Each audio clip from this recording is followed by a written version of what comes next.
The postseason is here. Mm. So it gets a Keanu kiss Mm-hmm. from the Audible. And you get this. You got a team, here's a word to the wise. You want to dominate your league? Go to Footballguys. Football, I'm living in a fantasy. Football, got everybody mad at me. Football, cause every game I had to win. Football, I gotta be a champion. Football, I'm living in a fantasy. Well, if you got to be a champion, it means you got to get through wild card weekend, and we are here to discuss said wild card games. It's Cecil, Lammey, and Sigmund Bloom here on the Audible in Seattle and San Francisco. Bloom, we'll talk about the games all at once because, again, we're back to talking about football. And Seattle, you know what they want to do. Geno Smith, you know what he wants to do in this game. DK Metcalf, can you be available? On the 49ers side, well, we also know what they want to do. The nice thing is when you get to the postseason, you're like, okay, do you have anything new? Right. Well, these teams don't necessarily have anything new. And Bloom, that's not a bad thing this time around. I think there will be a point in the postseason where all of these teams, Kyle Shanahan, you're going to have to show some wrinkles. You want to get further, you're going to have to show some wrinkles. Right now, do what you did earlier, please. And it should work, at least for San Francisco. We'll do our picks after the game. Yeah. Before we jump into this game, and it's not the most interesting game to start. Let's be honest. I mean, it's okay though, because it builds to a crescendo this wild card weekend. I like the way the chapters go in this wild card weekend. So let's take a moment back to say it is the postseason, and I mean everything we do is in the book of forever, but the postseason in the NFL is like really in the book of forever. It's like in the book of forever. The immaculate receptions in the postseason, right? I mean, we remember the postseason, like when our NFL lives flash before our eyes, we'll remember the stuff that happened in the postseason and the Super Bowl first. And we're here.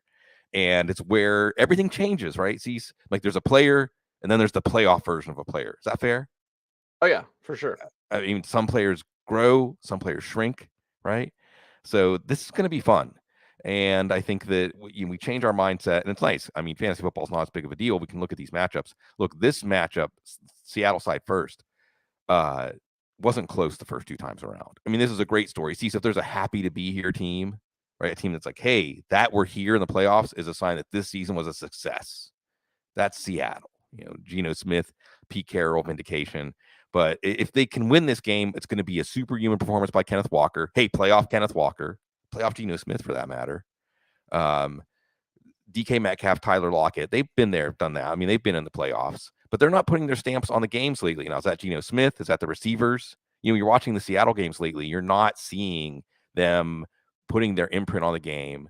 And I think that we see this team kind of back into the playoffs. They needed help from Detroit, which was awesome. And then meanwhile, if there's a statement unit in this game, it's the San Francisco defense. So really, Cease, if there was a proposition like who's going to score more points, the San Francisco defense or Seattle offense, it might be the San Francisco defense. Yeah. So this game, again, the matchup wasn't close the first two times. This used to be a marquee rivalry in the NFL. Not so much right now, even though Seattle's kind of back.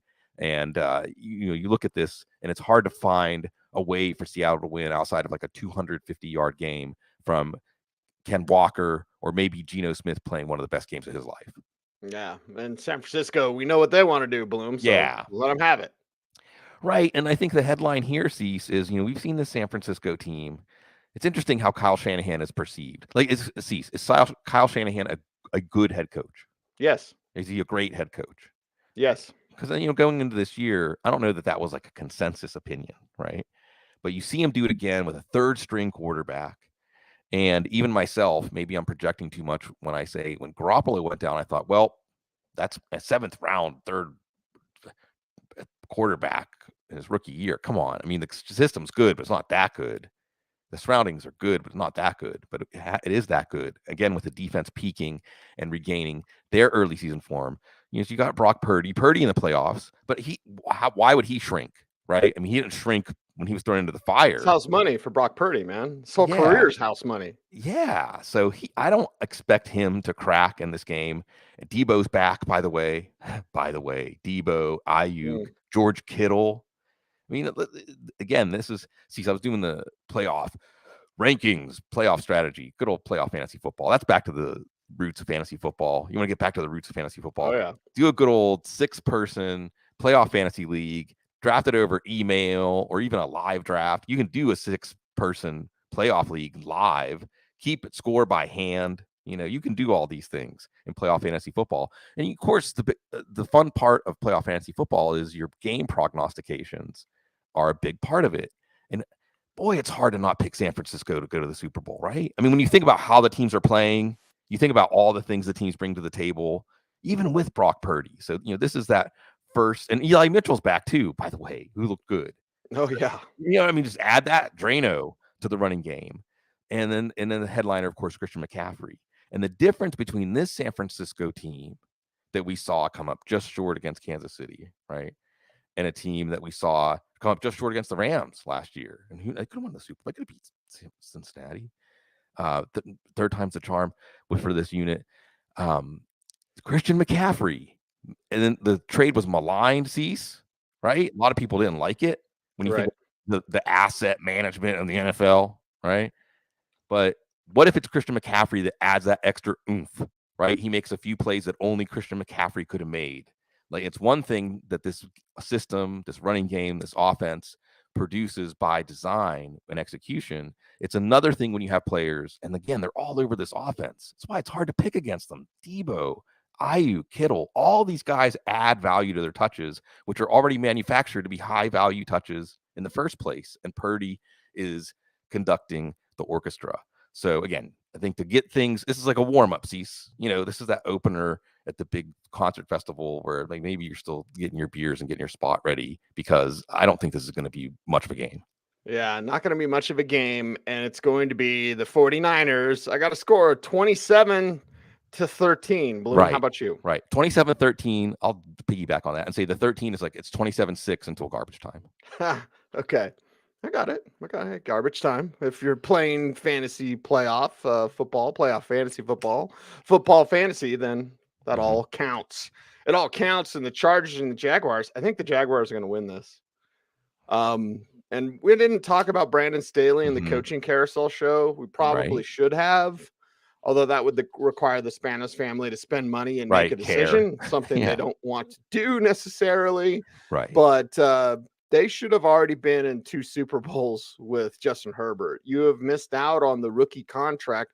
Your key to, building that franchise and getting that success and making your place a destination is the fact of, if you have that guy at quarterback, you go and you get him to the Super Bowl or a deep postseason run to be attractive to free agents to get there. The Chargers are a very strong team. The Chargers are built to go all the way. Do they have the right coaching? Or much like the Dallas Cowboys, who we'll talk about to wrap up this show, will it be they're winning despite their head coach? That's the Chargers' task. The Jaguars' task is just keep doing what you've been doing. Honestly, it's Doug Peterson. He's got that Super Bowl experience, and Doug Peterson brings this calming effect to everyone of like, yes, they can. Yes, we can. He's like Bob the Builder, right?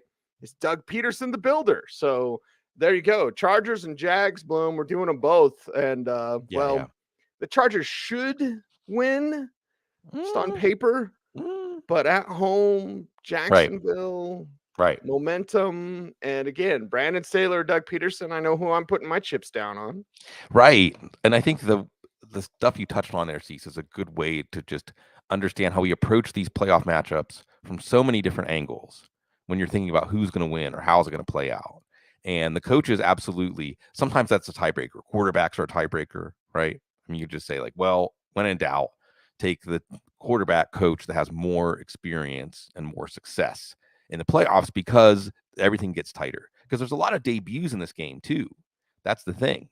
A few of these Chargers have been to the playoffs, Keenan Allen, Mike Williams, Joey Bosa, but not most of them. And this is the Justin Herbert, Austin Eckler offense, and it's Brandon Staley's team. And we've seen Brandon Staley go from a wonderkind, or maybe that's, again, me projecting, because I certainly was gushing about him, the way that he seemed to connect and be authentic with the players and bring experience from both sides of the ball. And of course, we were all basking in Sean McVay at that point. And then things seemed to go adrift. and they seem to really get pulled back into that Chargers going to find a way to lose kind of game script.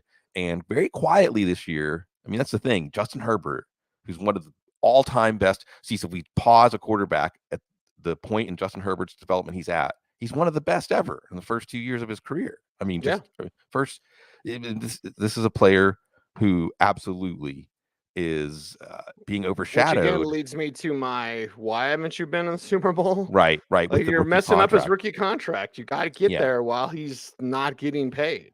So you have Brandon Staley, you have this offense, and of course Jacksonville's defense is a total new look defense. So you have a lot of young players, Devin Lloyd, who's had some ups and downs, Travon Walker, who they just started using correctly. You know, there's some players. Andre Sisco's made some play with up Syracuse, but certainly you would think the Chargers offense should have some success, right? I mean, we should see playoff Herbert, playoff Eckler are going to be pretty good. And that's why, like you say, Cecil, you want to pick the Chargers, but then you get to the Jacksonville side. And I suppose Jacksonville's a happy to be here team, but I think that they don't look at themselves that way. I mean, they wouldn't have gotten here, right? I mean, there was a point in the season that they could have not given up, but just feel like, well, those possibilities for us aren't there. And they put the pedal down and won the division. But what's Trevor Lawrence going to be? Well, he's played a national championship. He's made a national championship. He's made the plays and been in those moments when everybody's focused on you. Travis Etienne has too. And then you have all of these Trent Baalke editions. So let's do a little Trent Baalke vindication. We might even do some Dave Gettleman vindication in the show. Trent Baalke and Zay Jones and Christian Kirk and Evan Ingram.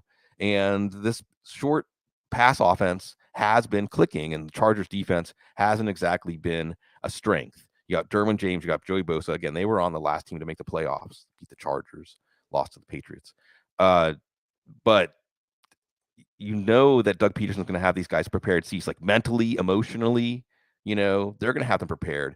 The Jacksonville fans should be really fun and rowdy for this one. Like, this is like a night game, you know, it's a Jacksonville party, Duval. And this team has given this fan base, this hungry, thirsty fan base, something to be really proud of. And see, this is a really tough game to call. When you really look at this one, it's like 52-48, right? I mean, the Jacksonville did win 38-10 in the regular season, but it was a close game. But Joey Bosa went down and kind of the game kind of got out of control. You also have Travis Etienne against the Chargers run defense. You have Justin Herbert. Don't you just get the feeling that he could be one of those players that grows, right? That finds another level in his game. So this is entertaining. This is going to be good, and I can't make a pick with confidence. Yeah, they need Justin Herbert to find that next level again, to override the coaching. And even Vegas, I'm looking at the over-unders. Like Vegas has this again, like 26-25. Right. Chargers. So, okay. If you have confidence that Herbert does take that next step, which could be there, then he's unstoppable. He's almost unstoppable right now. So, okay, I will give it to the Chargers begrudgingly, Bloom. Begrudgingly. And never take my advice as gambling advice. Oh, yeah, of course. 27. Am I going to do 27-24 again? Right. 27-26. Sure. Hell, I don't know. I have no idea. That's absolute coin flip game. Yeah, it is. Because, I think you're right. I think if we look at this, I think a Jacksonville win might be a little more comfortable. And it's, like you said, because of coaching and because Chargers going to Charger. And if I'm picking a Jacksonville win, it might be something more like 23-13. But if you're picking a Chargers win, and I want to pick a Chargers win here, then it is a back and forth game, maybe with Justin Herbert finishing or Trevor Lawrence not finishing, right? If the Chargers win, it's probably because of the quarterback play. If the Jags win, it's probably because of the coaching or just because of the trajectory of the franchises, right? Or the story, the history that the franchises bring in with them. So yeah, you say 27-26. I'm not going to pick the same. That would be really boring. What if we pick the same score, the same outcome in every game? Let's do that. Yeah. Right now. I'll say I was 28-27 actually was what popped into my head. So off by one. But I think that, again, this is a game that you're lying if you think you have a line on this game to where you have some certainty of who's going to win it. And it's not the only game like that this weekend. Yeah, not the only game like that this weekend. And we're recording on Wednesday morning. I had to do the quick math in my head. Like, what is today? Okay, it's Wednesday morning. Right. Is Tua Tagovailoa going to play? It's No. Miami and Buffalo No. up next. Do we have that as a definitive no? Do we I mean, know? it's not a definitive no. Cease. Let's just start off here, and this is good because we're in the post Damar Hamlin era, right? We're humanizing players. The report I saw, I should have had the name. It was one of the Miami beat writers said, "Don't even is Tua going to play? Look, he's still on a part of concussion protocol where they're saying don't ask him questions that are going to get him stressed out. Like, are you going to play? Do you understand? Like, you're not even supposed to ask him at least a couple of days ago, are you going to play this weekend? Because that could potentially cause him to feel stress, and he's in that kind of state as far as his brain health right now. Yeah. So there's your answer. And I mean, Miami, if he plays, he shouldn't play. what answers do they have? Buffalo, how motivated are they? They're at home, all these sorts of things like, that could be a motivating factor. The whole Dante, I'm not even supposed to be here today. It's Right. the number 1 seed. So how does that affect how they approach things? Miami needing help to get in. We've had some games that one's not close, one's close. Right. Count me in the this one's not close category. Yeah, it shouldn't be. Okay. Get particulars. It's Teddy going to play. He needs to be able to throw the ball downfield. Skylar Thompson, Matt Waldman favorite. It's a great story. I mean, he may be the starting quarterback for this team at some point in the future, just by necessity. But Raheem Mostert has a broken thumb, I think. So, and looming over this, in Miami, I mean, they have some players. Xavier Howard can do something. They've got some players up front in their pass rush. Remember, they traded for Bradley Chubb. And I mean, they've got, of course, there's the Tyreek Hill, Jalen Waddle X factor. Talk about players that can add value to their touches, especially Hill. You can make some plays and take the game into a different universe, because it doesn't matter who the Dolphins quarterback is if Mike McDaniel has a game plan to get the ball in Tyreek Hill and Jalen Waddle's hands. But yeah, Cease, I mean, you look at this team and you just feel like, no. And it's McDaniel playoff coaches. It goes with playoff coaches too, right? Like, we see what a coach is. We see what he is in the playoffs. Mike McDaniel playoff. What's playoff Mike McDaniel like? Certainly has been part of a lot of success in San Francisco. But on the Buffalo side, defensively, let's mention Leslie Frazier, who always has this defense playing above their head, right? This is one of the most consistently overachieving defenses. Mhm. And when these teams played with Tua, because it's with Miami, it's like with Tua, without Tua. With Tua, well, they can hang with anybody. They can hang with Buffalo. It's one of the games of the year. Game 3. Wasn't it the Miami, Mike McDaniel, Tua announcers of the world? They've arrived, right? Down in Miami. They beat them. And I was like, well, yeah. Because we looked at Buffalo the first 2 weeks like they were just going to maraud through the league. No, not when they went to Miami. But now it doesn't feel like it has that kind of drama. It could, when we get to the playoff matchups, familiarity. We're talking about this with Jacksonville Chargers, 38-10. The Patriots beat the Jets 45-3 and then lost to them in the playoffs. Mhm. So, you never know. Well, what does Mike McDaniel have up his sleeve? That's basically what it comes down to. Is he What going can to do they something execute? inspired? And he's going to do something inspired and also something you haven't seen before. Dude's got notebooks upon notebooks upon notebooks of ideas. We've just hit the tip of the iceberg. That's why I hope he keeps his job. But Stephen Ross is crazy. So whatever. Right. Now, if you're Buffalo, if you're on the Buffalo side, if you're Josh Allen, my gosh, see, I used to say the Steelers were like a Russian novel, like a tragedy.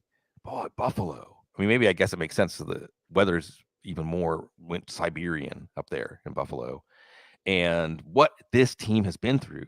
Because let's face it, we go back, it's 13 seconds. It's all about 13 seconds. I mean, we were there. You were there. I was there. Take yourself back to emotionally where you were when Josh Allen found Gabe Davis with 13 seconds left. Like, they were going to win. Yeah. They did it. Because you do the math and you're like, that's not quite enough time. They did it. Like, they did it. He did it. They did it. My God, they did it. And they had that and exactly. And they had that emotionally rush through their system. Like, we went to Arrowhead. And we did something no one's been able to do against Mahomes, right? Like until Burrow did it next week. Go into Arrowhead and beat Patrick Mahomes in the playoffs. They did it. And then they didn't do it. And it's almost like everything that's happened since then, Cease. It's just like a dream. And we woke up and we're back and it's time to do it again. right? Because it's almost like a relief. Speak about exhale to get the regular season over with. Really, exhale. Wow, there's lots of layers here, right? Freudian stuff here with Buffalo. And that's the question hanging over Buffalo is having gone through this major drama. It's their families. These teams are families. One of their family members almost died in front of them. I don't know. I mean, does it take them to another level and allow them to access something? I mean, geez, when we get to the level of this, especially, I'm making the mistake Buffalo shouldn't, which is thinking about further down the line in the playoffs. Right. But I mean, when we get to this level of the playoffs, it sometimes really is the oblong ball factor. But in this game, Buffalo, you would think. I mean, this is a playoff tested team now. I mean, this is a team again against a Miami team, a lot of playoff experience. They got Tyreek Hill to rally around, but the offense has gotten more balanced. I think a big thing to watch here is Josh Allen limiting mistakes. Limiting it. I mean, you're almost to the point with this team where if you lose a Josh Allen rabbit out of a hat play or two to avoid the potential for a deflection, ask a receiver to make a difficult catch over the middle, and he just can't quite make it, and it leads to interception. Like, maybe you want to see Josh Allen be a little more conservative again because the defense is good, the running game is good, and you've got all these players: Stephon Diggs, Gabe Davis, Dawson Knox. Hey, maybe Cole Beasley, Dawson, or John Brown or Khalil Shakir maybe makes it a splash on the playoff stage. He's had moments. So again, Miami's defense hasn't playmakers. I mean, it's not 100%. It's not as much as San Francisco, Seattle. I'm not quite as confident, but if San Francisco, Seattle's like 98%, this is like 96. Every day I'm picking the Buffalo Bills. And honestly, I want the Bills to get such a lead that they can Right. Okay, fourth quarter, we're not playing Josh Allen. Right. Like, just get out there, hammer them, 35-13. Sure. Something like that. Right. I think that the 35 part is easy. The 13, like you said, is based on if Mike McDaniel can pull something out so that some manufacture some offense using the great force that Tyreek Hill and Jalen Waddle represent. We'll see. Yeah, I'll say 35 or I'll say 37-20, but I think we've got the same kind of game in mind. And I think that it's going to show us that, Buffalo, again, for months, for a year, all they've been doing is thinking about this. So they're here. It's time to do it. Yeah, it is time to get it on with the Giants and Vikings up next here on the Audible. And, a fun game to be sure. Mm-hmm. Not to say that I'm rooting for the Giants because I'm not, but I love great stories. Right. And I do love Kevin O'Connell, though. So I'm Sure. conflicted, Bloom. I don't love Kirk Cousins because whatever. He's Kirk Cousins, everybody. And knowing his best friend, I judge Kirk through his best friend because I'm like, oh, I know your best friend. So that means I know you, which means, nah, I don't like you. Although I like his best friend anyway. Giants and Minnesota up next. And the Giants side, well, it's kind of like, okay, this assembly of talent. I wish the Giants had more firepower coming into this one. One, they're going to need it. Two, all apologies to Isaiah Hodgins or Richie James or whatever, but give this team some weapons and watch him go to work. It's not going to happen this year. So I think this is one of those stories, getting ahead of myself, Bloom, but I think this is one of those like, hey, you made it. What else you got?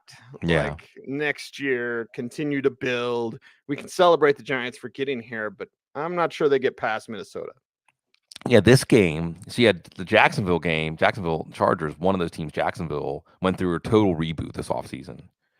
Both of these teams did total reboots. Well, not total in case of the Vikings, because when they got a new GM and a new head coach, we thought, it was a time maybe to chop Kirk Cousins, Adam Thielen, Harrison Smith, Eric Kendricks, these guys, Daniel Hunter, and really start over. And they chose not to, even though they traded down the first round. And like you said, these two first-time head coaches. So again, two rebuilt organizations, two first-time head coaches, Brian Dable, Kevin O'Connell.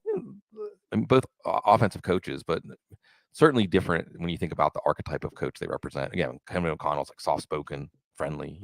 Brian Dable's kind of fiery. But on the New York Giants side, we got playoff Daniel Jones. He's been the subject of ridicule at different times, but His play this year has spoken for itself. And like you said, Cease, with not exactly an arsenal around him, but here we are, Darius Slayton, Richie James, Isaiah Hodgins, good enough when they played 3 weeks ago. These teams played 3 weeks ago, went down to the wire. So you have a Giants team that knows they're confident they can go into this building and play with this team. And on offense, they can do it. And you think Saquon Barkley is going to be ready for this one. And remember, hanging over this one is Saquon Barkley, Daniel Jones contracts, this team's vision for at least their next 3 years or so. I mean, it's time to make that decision right now. You'd have an offensive line that's growing. Andrew Thomas. So here's your Dave Gettleman vindication. Dave Gettleman vindication time. Andrew Thomas is good now. Doesn't start out that way. And remember, there were four offensive tackles in that class, right? Thomas, Wirfs, Wills, Becton. Oh, I hate what's happening with Becton. Was Wilson in there? Because weren't Thomas and Wilson the same year? Was Thomas, Wills, Wirfs, and Becton were the 4. No. What about the Titans? The other Georgia. Oh, was that Isaiah Wilson at the end of the round? Yeah. Yeah. Right. I already forgot it. So there were 5 tackles that year. Right. But the 4, everybody had different orders of the 4, right? Different opinions about the ceiling and the floor and the strengths and what kind of offense they would fit in. And by taking the first one, you're taking a big stand, and they took Thomas, and Thomas is anchoring that offensive line now. And they're facing a defense that has some players, right? Daniil Hunter, Zadarius Smith. You have some players that have playoff experience, Eric Kendricks, Harrison Smith, these guys, right? Patrick Peterson, experience, been there. Was Patrick Peterson on the Cardinals team that went to the Super Bowl? I remember he's been around for a long time. Anyway, my point 2011 was his rookie year. So I'm way off. But my point is that these guys have been around versus a Giants offense that hasn't. So we'll see how that plays out. But on the Minnesota side, again, when you look at Minnesota's side, Cease, I mean, we have to kind of accept. I know you said you don't like Kirk Cousins, right? That's one thing. That's different than the Kirk Cousins, the player, because Kirk Cousins, the player, actually has had a lot of playoff experience, has played well enough in the playoffs that he doesn't shrink in the playoffs. And of course, they have maybe the biggest difference maker in this game, of course, in Justin Jefferson. Yeah, Justin Jefferson making big plays, making a big difference, Bloom. So we picking this game, or are you done talking about the Vikings? Oh, sorry. I didn't know if we were going team by team here. So no, we're not going team by team, baby. Sorry. 4 games in. No. Well, I don't know, because you said on the Giants side. Anyway, offensive line issues for the Vikings, right? So if the Vikings lose, if the Vikings offense sputters, then it probably is Brian O'Neill going down. I think they're down to their 3rd string center. And the Giants have a young defense. And again, here's Dave Gettleman vindication part 2, Cease. Leonard Williams. Remember when everyone laughed at that trade? Oh my God, you could have just signed him in free. Oh, you gave up a pick when he was Leonard Williams is good. A big part of this defense. They've got Dexter Lawrence. They've got some guys outside. Kayvon Thibodeau. Who's the bigger heel right now in the NFL? Quay Walker or Kayvon Thibodeau? Both of them they have their heels, like in the professional wrestling aspect of the NFL. But that's okay. You can feed off of that. Azeez Ojulari, even Xavier McKinney. All these young players. He's been hurt by ATV accident or something like that. He's been hurt. So all these guys are coming back, maybe against a vulnerable Vikings offense because of the offensive line. But again, Jefferson, Thielen, KJ Osborne's making plays. They got TJ Hawkinson. Irv Smith might be back. Dalvin Cook. So they have a lot of players.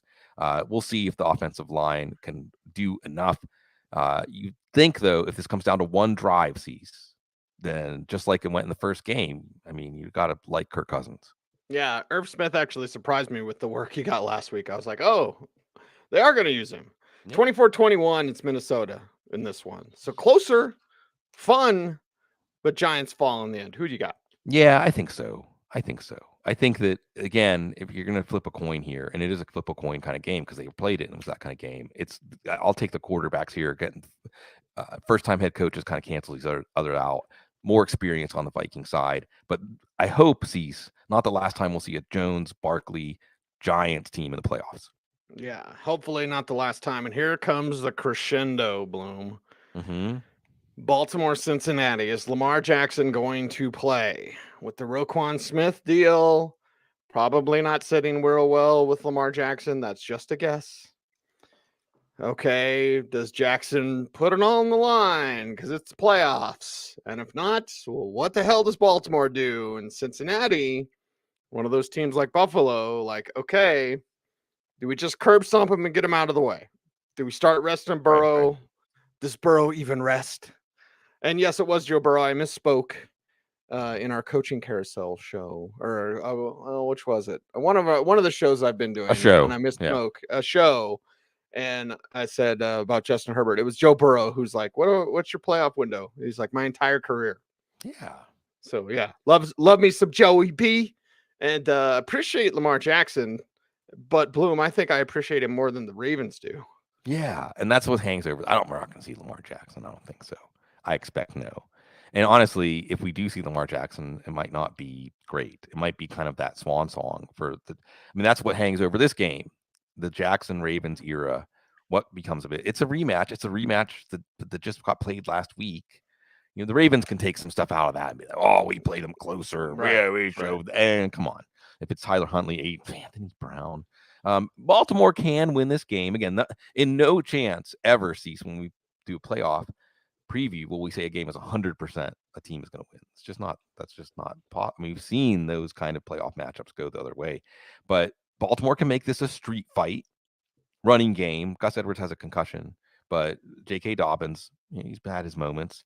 The running game using the running quarterback leverage, Greg Roman. Mark Andrews making some plays, maybe Isaiah Likely making some plays. Keep it a low-scoring game, a street fight, make stops, and rely on your defense. Now, Cincinnati's defense is good, by the way. And Cincinnati's defense, remember last year, different players every week would rise to the occasion. Like when the game put them on the spot and said, this game is going to be determined based on what you do right now, those players were making plays, right? Like 1 week could be Eli Apple. Next week could be Trey Hendrickson. Next week, it would be Logan Wilson. Like just different guys coming up making plays. So Baltimore's already a low wattage, uninspiring offense, and you have a good Cincinnati defense. But Baltimore, they've got the war horses on defense, right? They've got Calais Campbell and Jason Pierre-Paul and Marcus Peters and Marlon Humphrey. And they've got some guys who've been there, done that. And we'll see if they get some contributions from their young edge rushers and some of their old edge rushers. Smith and Queen. Remember Roquan Smith? They just signed him to a big contract. He's like that one, 5 years, $100 million for Roquan. Yeah. I mean, it's an identity. I don't know if it's the identity that Lamar Jackson is, but Patrick Queen and Smith. But then you got Burrow and company, and we know what they can do. We know what they can do on offense in the passing game, and everyone's healthy, Hayden Hurst included. So I think that this should be a game that is not that competitive. And I don't know if it would be that competitive if a healthy Lamar Jackson was playing. Yeah, exactly. They always have the money. So when there's a delay, nothing but delays. It tells you a little bit behind the scenes of what's going on. Jamie says in the chat room, 2 is officially out. Yeah. So there you go. We get it during the show. Speaking of during the show, we actually have a live video of Lamar Jackson trying to make his decision on if he wants to play. Here it is. No.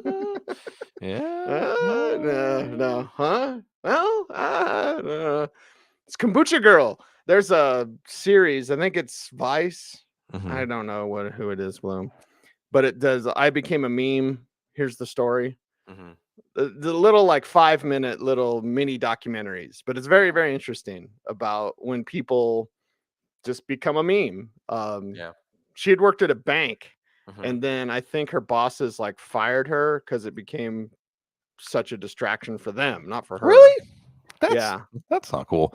It would be interesting. That sounds interesting just because human beings are interesting, right? I mean, just to know the story. But certainly, I have a working theory about celebrity, or just about when a bunch of people pay attention to you, and it gives you a power, but a power kind of like a car that can go really fast. You know about this on your motorcycle, Cease, where you can go to great heights, but you can also crash. And I wonder if you're a meme, do you get leached out over time because you've become something else? You don't belong to yourself anymore. But yeah, it's great to hear about these people. Baltimore and Lamar Jackson, that's what hangs over this. And then Cincinnati. And at the same time, again, Cease, when we think about the Super Bowl this year, who are we talking? We're talking Kansas City and Buffalo. Notice how they made an accommodation for Baltimore, they made an accommodation for Buffalo. But where was the accommodation that if Cincinnati had beaten Buffalo, Cincinnati could have hosted a second round game between the two? Where's Right. that? They didn't give Cincinnati that coin flip or neutral site or whatever, but that's okay because it's Joe Burrow and it's going to be fun. Again, when you talk about the AFC playoff bracket, you think about how fun it's going to be to watch all these quarterbacks for hopefully many years. Could they skunk them?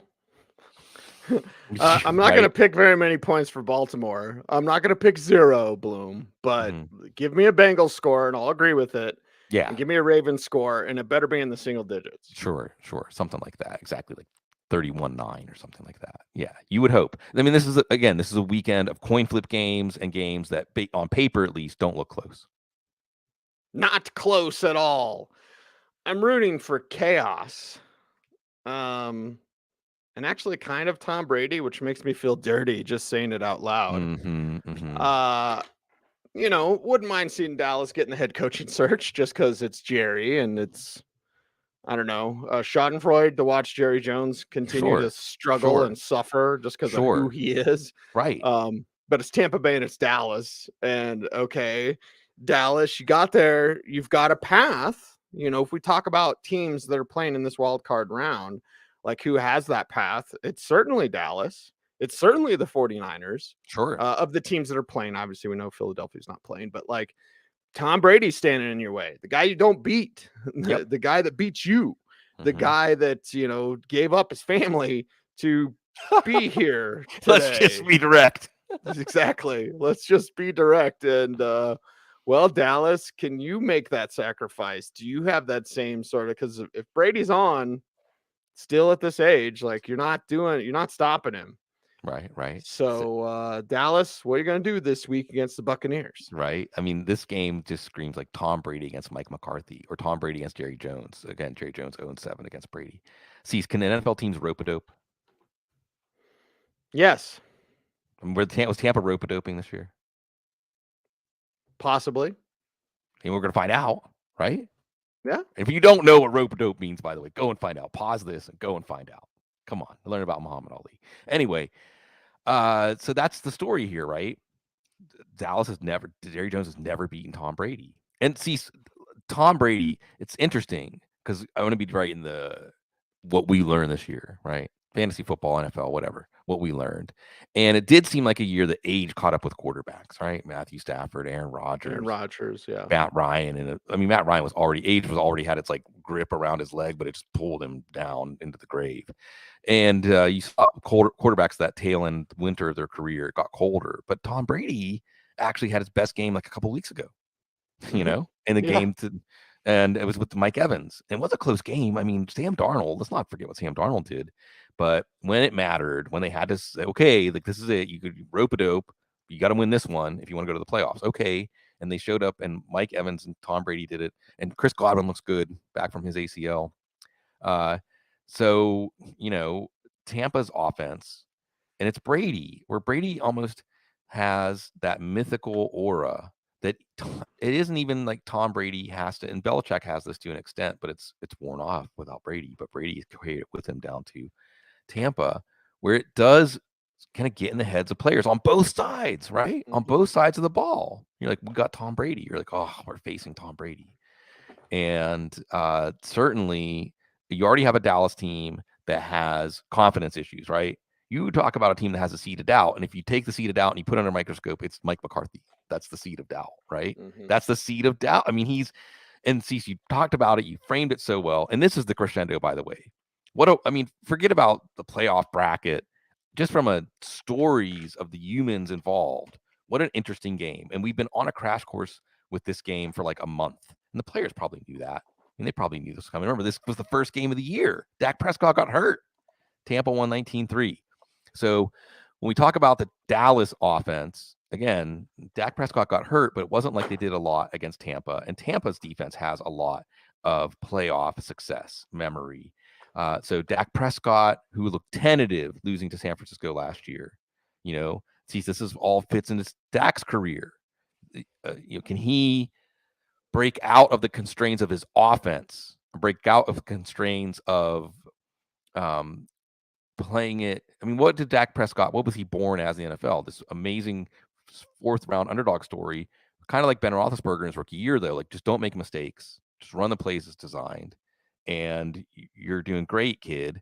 And now you have to be that quarterback that summons something else in the playoffs.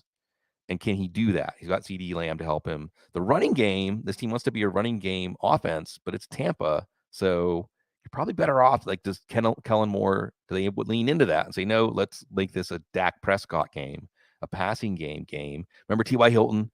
You got some veteran presence there. But on the Tampa side, you have this Dallas defense. And Cease, as a Steelers fan, like, when you have a gambling defense, when you have an opportunistic defense that likes to get pressure and try to make plays in the secondary, that can be harrowing when you're facing Tom Brady in the playoffs. Right. You guess wrong, you're done. Oh my, it's just the dagger. It's the dagger and the dagger and the dagger. And again, you've got players, Julio Jones maybe. You've got some players, Evans, Godwin, Russell Gage is healthy now. Even Leonard Fournette and Rachaad White in the passing game. I don't care about the running game. In the passing game, what they can do. Micah Parsons, yeah, he's awesome. I mean, there's a legitimate. I mean, you can say he really might be the best defensive player in the game. I mean, and he's a player that can take over this game. So that's the thing, right? It's like Dallas players, Dak Prescott, Micah Parsons, CD Lamb, whoever, taking over this game and saying it's not going to be about Mike McCarthy, because if it is about coaching, Cease. If it is about, I mean, forget it. Mike McCarthy's going to figure out a way to lose this game. And I hate to be so harsh and judgmental about McCarthy, but I've watched his teams in the playoffs enough to see that his presence on the sidelines. And that's why it comes back to Jerry Jones, because Jerry Jones was like, that's my guy. He said he watched every single game. Well, you say stuff in job interviews. You hired that guy. Exactly. You hired that guy. Right. So if you lose because of it, this means it's kind of like all's like right with the world, right? The universe aligns in Yeah. perfect harmony. Cowboys play check whoop ass, which is chaotic, but again, it's against Tom Brady. He's I see your check whoop ass, and I check your whoop ass with more whoop ass, with whoop your ass. Right. Checkmate. Done. Buccaneers win. And again, I'm rooting for Tom Brady, which makes me feel dirty, but Buccaneers win this one. 30-28. How about that? Yeah. I mean, but again, what was the score of the San Francisco Dallas game last year? Like 24-16 or something like that. I feel like if Dallas loses, they're just not going to get the engine to turn over. And it might be a larger gap, but in a back and forth game, well, I mean, how can you pick against Tom Brady? It's hard to pick against Tampa Bay. And what you have is an interesting background for this game and the Chargers game, Cease, is that if Dallas, you might pick against Dallas and you might pick against the Chargers this weekend. But if the Chargers win, okay, assuming Baltimore doesn't upset Cincinnati, the Chargers go to Kansas City. The Chargers played Kansas City straight up twice this year. If there's a team that can go other than Cincinnati, you can go in Buffalo. I guess everybody can, right? Everyone's like, we can win in Arrowhead, even though Cincinnati's the one that's done it in the playoffs. It's like if the Chargers can just get past the Jags, the Chargers could be this year's Bengals, right? Same thing with the Cowboys, right? If the Cowboys win, imagine slaying the dragon of Tom Brady, right? To kick things off. And let's say Minnesota wins, then they're going to face Philly. Okay, well, they just beat Philly. I know it's with Gardner Minshew, but whatever. I mean, they know they can play with Philly. I mean, the point is, and then you just maybe have to slay the San Francisco Dragon.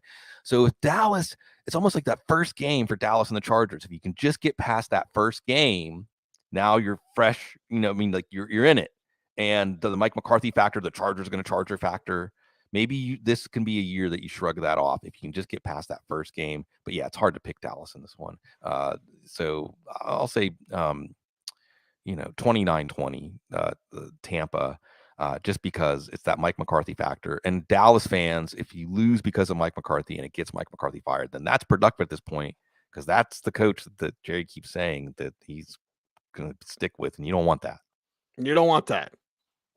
Not at all. You don't want a team where the players have to overcome the coaching to win. That's just not. Right. That's not. How many teams have really done that and won a Super Bowl? I don't think many.